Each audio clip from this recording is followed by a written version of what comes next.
پیغمبر علیه الصلاۃ والسلام فرمایي تر ټولو بهترینه ګټه چې دا هغه دا ده چې سړی په خپل لاس شی وګټي بیا هغه وخوري.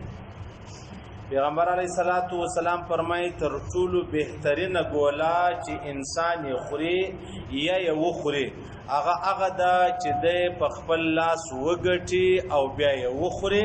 پیغمبر علیه الصلاۃ والسلام فرمایي دا تر ټولو بهترینه ګوله ده. بیا پیغمبر علیه الصلاۃ والسلام فرمایي داود علیه السلام په خپل لاس باندې کار کوي، په خپل لاس باندې بیا ګوله پیدا کوله بیا به خوړله. نو پیغمبر علیه الصلاۃ والسلام فرمایي د خپل لاس کار دا ډیر بهتره دی او ډیر ښه دی. عزیزان زموږ فکر خدا دی چې یار المنځ ډیر ثواب لري، روزه ډیر ثواب لري، زکات ډیر ثواب لري، په دې کې شک نشته، یوه ذره شک نشته. په دې خبرو کې عزیزانو چې زما او ستا فکر ورته نسته، هغه یوه خبره دا ده چې سړی په خپل لاس یې ورپې وګټي، په خپل لاس باندې یې ورپې پیدا کړي حلاله بیا یې وخوري. پیغمبر علیه السلام فرمایي دا ډېره بهترینه ګوله ده او دا تر ټولو خوندوره ګوله ده.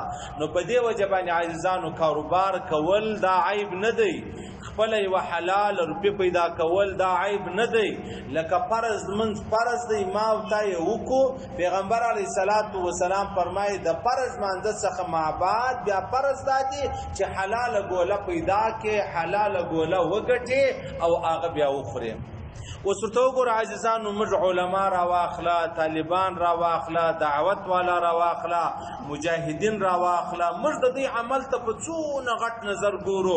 موږ وایي کشکې زه ملا وای، کشکې زه طالب وای، کشکې زه تبلیغي وای، کشکې زه مجاهد وای. ورته وګوره څونه د دین خدمت کوي. نو که چیرې ما او تا راولاړ شو په خپل لاس باندې په بازار کې مزدوري کوو، کاروبار کوو، ما او تا د چا منشتوب کوو، د چا مزدوري کوو، د چا نوکري کوو، حلاله ګوله خپل ځان ته خپلو بچانو ته پیدا کوو. پیغمبر علیه الصلاۃ والسلام فرمایي دا هم فرض دی او په دې کې هم الله رب العزت ستا دپاره یو لوی خیر چې دی هغه ایښی دی. نو په دې وجه باندې عاجزانو زه و تا ته یوه ګوله ډوډۍ درکمه، ته و ما ته یوه ګوله ډوډۍ راکړې. دا د خیر ګولې نه دي. پیغمبر علیه الصلاۃ والسلام فرمایي د خیر ګوله هغه ده چې په خپل لاس باندې وګټې.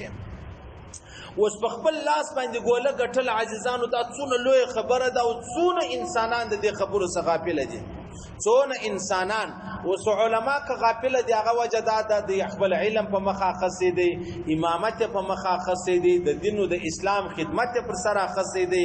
نو که چیرې دی راولاړ شي مطلب کاروبار شروع کړي و دین ته بیا دی نه دي ورفارغه، نو لهذا پیغمبر علیه الصلاۃ والسلام فرمایي بهترینه ګوله چې سړی وخوري هغه ده چې دی نوکري کوي، دی مزدوري کوي، دی د چا سره منشتوب کوي، دی ریړۍ چلوي، دی رکشه چلوي، دی د خره ریړۍ چلوي، خو د ماښام یوه ګوله پیدا کوي. پیغمبر علیه السلام فرمایي تر ټولو ګولو کې دغه ګوله چې د هغه خیر ده.